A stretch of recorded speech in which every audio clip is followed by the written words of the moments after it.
Hello, I'm Joshua. And I'm Mary, and welcome to From the Heart. Orlando is widely known for its tourist spots and attractions, but many people don't know about its thriving arts community. We're excited to introduce to you passionate artists and leaders whose talents shape our arts community. How do they create and why? And how will Orlando benefit from a growing arts presence? On each episode, we'll meet guests who are influential leaders and artists who are truly making a difference. From the Heart.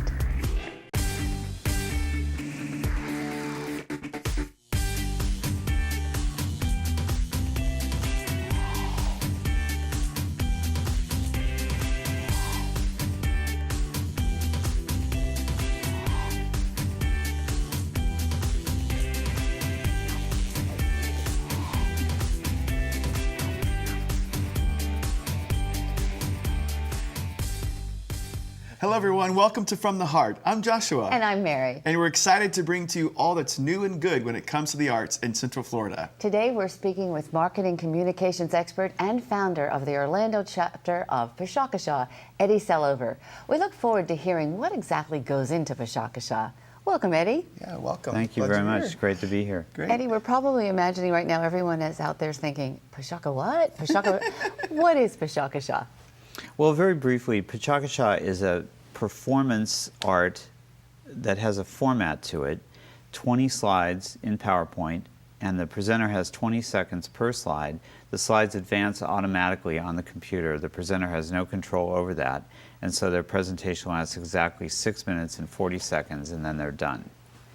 And so this is done in an evening's performance. We know because we've been to a few. And love it. but tell us, you usually have about 10 people that go up? Yeah, anywhere from, let's say, 7 to 10. A good evening is probably 8 or 9.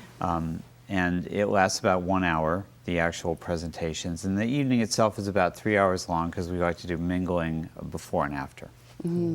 So what is the main point of this? I mean, is it for the speeches? Is it for the relationships? Is it for community? I mean, what do you see as a vision for it? Well, in a way, I feel one of the strengths of it is that it doesn't really have a point. There's no particular agenda to it. There's nothing that we're trying to communicate as a whole. We're not advocating for anything. It's really an opportunity for people in Orlando who have an interesting story to tell to get up, have a forum to tell their story, and be with other people who are as interesting as they are. What introduced you to Pecha Kucha? What introduced me to it was a book. I was reading a book about, I'm in communications as a profession, and there's a book about graphic design by a designer named Gar Reynolds called Presentation Zen. And I was reading this book, and there was a little sidebar article about Pecha Kucha, talking about it really in terms of where it began in Tokyo, how it began in sort of in a club scene, and what it was all about. And I thought, well, this is really interesting, and it'd be very cool to attend an event like this. So I looked online. There wasn't really anything close to me, but I kept looking, and eventually it came to Florida. So I went to an event in Tampa, saw it done there, and I was really, amazed, blown away by the passion in the room and the interesting people who came to it. It's really grown, too. Tell us what Pecha Kucha means. Well, it's a Japanese word. It means chatter or chit-chat in Japanese. And I tell people, it's kind of a misleading name because it really is, it's anything but chatter or chit-chat. With a very tight format, it's not improvised. The person who's giving the presentation has to work very hard, as you can imagine, to be able to stay on their slides as they run one after the other. And are there themes to each night, or is it kind of a free-for-all with the topics? I have done themes at times. One theme that worked really well was love, various aspects of love. We did an event near Valentine's Day a couple years ago.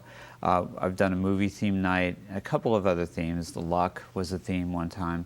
But in general, I think it's actually a stronger event without a theme. It's potluck, I think. Yeah. We talked a little bit earlier, but in the nights I've come, there's been a little bit of everything. Someone who talked about their passion for bees or their passion for being a mermaid. I mean, you would certainly know more than I. Right. Tell us about some of the ones that stick out in your mind. So many. We've been doing it for 5 years. There have been literally hundreds of people who've done this now, and it's almost overwhelming to think about. But I've had an accountant who knows the IRS well talking about how to deal with the IRS, what the IRS is looking for. a balloon artist who makes fantastical things out of balloons, animals and sculptures out of them. Another sculptor who works in the medium of cake and chocolate. He makes full-size statues that are edible. The mermaid you mentioned. Yes. Right. Someone told the history of the universe in 20 slides. Yeah, I saw that. It That was great. Right. Can He's an anyone do astronomer. this? How do they get involved in it? I mean, do you have to be invited? Do they audition? People now kind of approach me from around the city, or they recommend people, they send people to me, and I hear about people that interest me as well, so it's kind of me going out and finding them and them coming to me. Yeah, there's more than enough interesting people in Orlando to keep doing this forever, I think. What do you look for? If someone comes to you and says, I'm thinking of doing one, what do you want to see in that person that will make you go, yes, I'd love to have you? I think there's a couple things. One is that they have a certain body of knowledge to share. Like you talked about the astronomer who talked about the universe. It's better if the person has a lot of substance and information. But the other thing that I really look for is personal passion and intensity and a kind of commitment, something they really want to talk about. Because the more passion they bring to it and the more humanity and heart, the better it is for them and the audience. It's very cool. Now, this is a worldwide phenomenon, right? I mean, it's not just Right.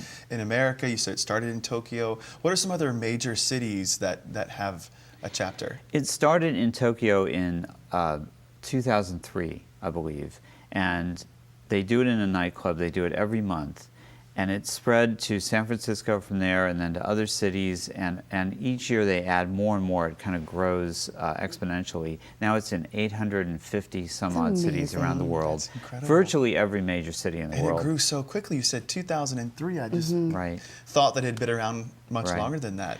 They just I had to miss it, unfortunately, but they had a summit meeting of organizers worldwide in Tokyo.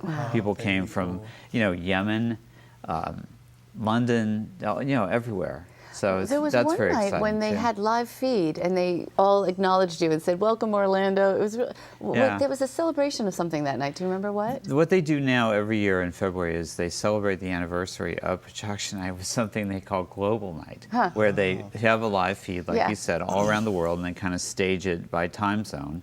And not every city participates, but every city can if they want to. So sometimes it's just organizers getting on Google Chat and talking, coming in.